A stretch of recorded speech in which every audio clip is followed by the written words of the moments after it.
नमस्कार दोस्तों, चलिए जानते हैं बिहार की फटाफट 25 बड़ी खबरों को सिर्फ 10 मिनट में। लेकिन उससे पहले आप यह वीडियो किस जगह से देख रहे हैं हमें कमेंट में जरूर बताएं। बिहार के इस एयरपोर्ट के निर्माण की मिली मंजूरी रूसी कंपनी को 460 करोड़ में मिला टेंडर। जाने दोस्तों, बिहार बिहटा एयरपोर्ट बनने का रास्ता साफ हो गया है। रूसी कंपनी को इस एयरपोर्ट के निर्माण का जिम्मा दिया गया है। बिहार के विकास के लिहाज से शनिवार का दिन मील का पत्थर साबित हुआ। बिहटा में बहुप्रतीक्षित एयरपोर्ट के निर्माण को मंजूरी मिल गई है। भारतीय विमानपत्तन प्राधिकरण AAI ने इस परियोजना के लिए एक रूसी कंपनी को वर्क ऑर्डर जारी कर दिया है। यह कार्य 459.99 करोड़ रुपए की लागत से engineering procurement and construction EPC mode में पूरा किया जाएगा। यह कंपनी टर्मिनल भवन ही नहीं IT सिस्टम भी बनाएगी। RJD को बड़ा झटका, यह नेता जनसुराज में हुआ शामिल। मिली ये बड़ी जिम्मेदारी दोस्तों। बिहार विधानसभा चुनाव से पहले राष्ट्रीय जनता दल RJD को बड़ा झटका लगा है, क्योंकि पार्टी के सक्रिय नेता दिवाकर चंद्रवंशी ने पार्टी छोड़ दी है और जनसुराज पार्टी में शामिल हो गए हैं। उन्हें जनसुराज पार्टी का नगर अध्यक्ष बनाया गया है। अगर आप इस खबर के बारे में अधिक जानना चाहते हैं तो आप इंटरनेट पर सर्च कर सकते हैं।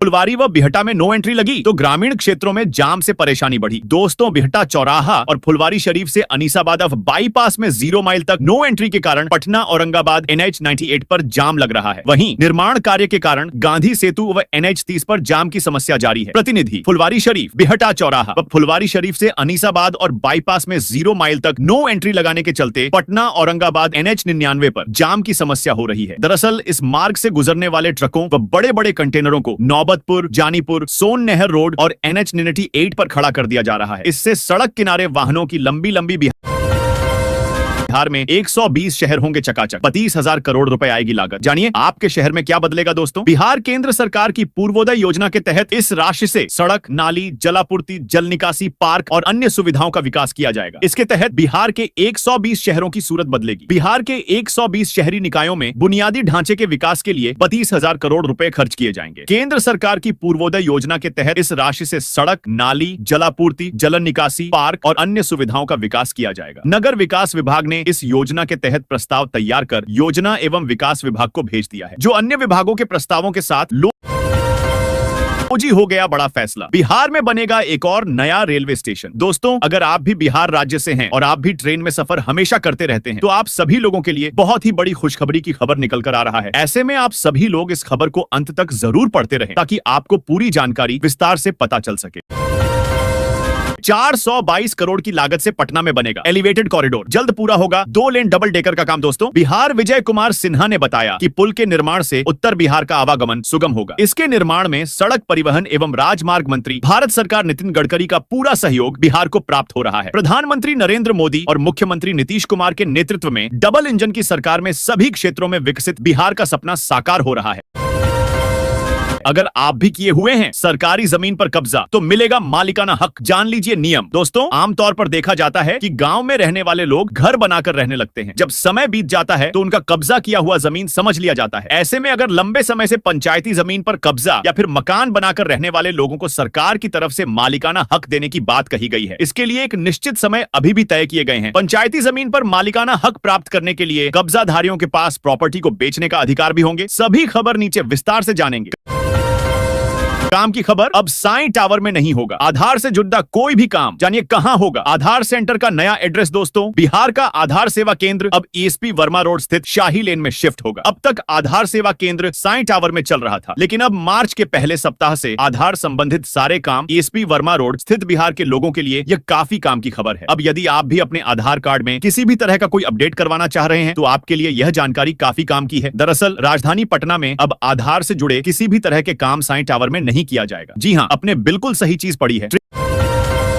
ट्रेनी DSP श्वेता कुमारी पर गिरी गाज, कोढ़ा थानाध्यक्ष पद से हटाई गई। इस मामले में हुआ एक्शन। दोस्तों, कोढ़ा गैंग के खिलाफ छापेमारी करने गई पूर्णिया पुलिस की टीम को रोकने के मामले में थाना अध्यक्ष सह ट्रेनी DSP श्वेता कुमारी को थाना अध्यक्ष कोढ़ा के पद से हटा दिया गया है। कार्य में लापरवाही बरतने के कारण उन्हें इस पद से हटाया गया है। ट्रेनी DSP श्वेता कुमारी को यह भी चेतावनी दी गई है कि भविष्य में इस तरह की घटना की दोहराई ना जाए। फरवरी की तपन खराब न कर दे गेहूं की फसल, किसान भाई तुरंत करें ये उपाय, मिलेगी दमदार उपज। दोस्तों, गेहूं की फसल पर मौसम की मार पड़ रही है। फरवरी में ही काफी गर्मी हो रही है। इससे बचने के लिए किसान क्या उपाय कर सकते हैं ताकि पैदावार अच्छी हो, जानते हैं विशेषज्ञ से। लखीमपुर खीरी जिले में इस बार फरवरी माह से ही तापमान में बढ़ोतरी देखी जा रही है, जिसका सीधा असर रब्बी सीजन की फसलों पर पड़ रहा है। तापमान बढ़ने से गेहूं के पौधों की लंबाई कम रहने की संभावना है, साथ ही दाने भी हल्के और छोटे हो सकते हैं। खास तौर पर उन किसानों की चिंता बढ़ गई है।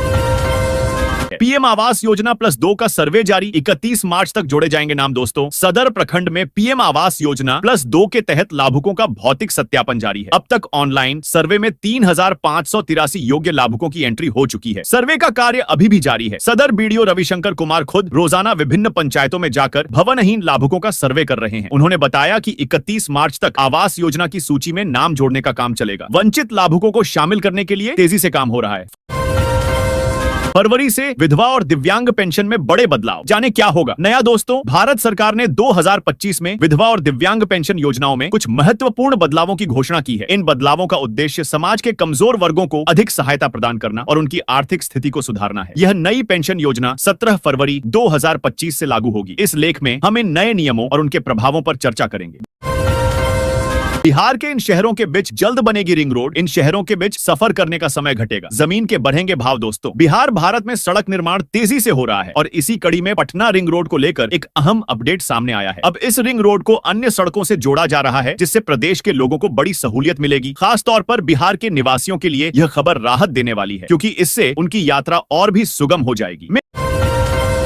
बड़ा बदलाव, नए नियमों से और परिवारों को मिलेगा लाभ, जाने कैसे। दोस्तों, बिहार में हाल ही में किए गए बदलाव से अब और अधिक परिवारों को इसका लाभ मिल सकेगा। नई गाइडलाइन के अनुसार 15,000 रुपए मासिक आय वाले और बाइक रखने वाले परिवार भी इस योजना के तहत अपना पक्का मकान बनवा सकेंगे। इससे पहले ये श्रेणियां योजना से बाहर थीं। ग्रामीण विकास विभाग ने प्रधानमंत्री आवास योजना में महत्वपूर्ण बदलाव किए हैं, जिससे और अधिक गरीब परिवारों को इसका लाभ मिलेगा। नई गाइडलाइन के अनुसार अब ऐसे परिवार भी इस योजना का हिस्सा बन सकते हैं जिनके पास बाइक है और जो प्रतिमाह 15,000 रुपए तक कमाते हैं। पहले इन परिवारों को योजना का लाभ नहीं मिल पाता था, लेकिन अब इनका नाम भी शामिल किया जाएगा। पटना में गंगा पर 6 लेन का पुल और सड़क का निर्माण, जेपी गंगा पथ का भी होगा विस्तार, जान लीजिए क्या है तैयारी। दोस्तों, बिहार में विधानसभा चुनाव से पहले मुख्यमंत्री नीतीश कुमार बड़ी सौगात देने जा रहे हैं। पटना में जेपी गंगा पथ का दीघा से बिहटा तक 35.5 किलोमीटर विस्तार किया जाएगा। गंगा पर 4 की जगह 6 लेन का पुलिस और सड़क बनेगी। पटना में गंगा पर 4 लेन की जगह अब 6 लेन का पुल बनेगा। इसके साथ ही साथ जेपी गंगा पथ का दीघा से बिहटा तक विस्तार होगा।